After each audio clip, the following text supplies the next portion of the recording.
Back here in Colorado, the number of Republican candidates dropping out of this presidential race, I know for me and many others, it's raising a lot of questions about what we do when we get that primary ballot in the mail. So senior reporter Brett Forrest here to answer some of those for us. Hey, Bree, good morning. So Secretary of State's office certified those ballots for the March 5th primary, which is Super Tuesday. 16 states are holding those elections that day. And in just under 3 weeks, those ballots being mailed out to Colorado voters. So when those in the Republican Party receive their ballots, it will look something like this. But of course, over half of these names have now dropped out of the race, including Vivek Ramaswamy, Asa Hutchinson, Ron DeSantis, and Chris Christie. And so that only leaves the front runner, Donald Trump, right there, former president, and former South Carolina Governor Nikki Haley. So what happens now? If a Colorado voter decides to still mark the ballot for one of those names who've dropped out, well, here's El Paso County GOP Party Chair Vicki Tompkins.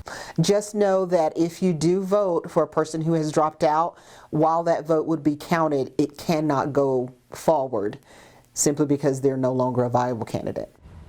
And Bree, we also spoke to the El Paso County clerk and recorder, and he says you don't get a do-over. So if you vote for one of those names who then end up dropping out, you cannot submit another ballot. They say it has happened in the past, and they're expecting a busier election day this year with people possibly holding out until election day to see who's actually still in the race. Yeah, because I could see both sides of that. It is very confusing, and if I voted for somebody that dropped out late, I'd want the do-over. But yes, no do-overs. The other big question that remains is Donald Trump, and what's going to happen with the Supreme Court decision on whether or not he's going to be on that Colorado primary ballot. And that is the big question. All eyes on the nation are looking for that ruling from the Supreme Court. We just don't know when it's coming down, hoping, expecting before that March 5th primary. The El Paso County GOP chair says they are taking steps to immediately hold a caucus if his name were to be removed instead of a primary, and they would award Colorado's 37 delegates that way.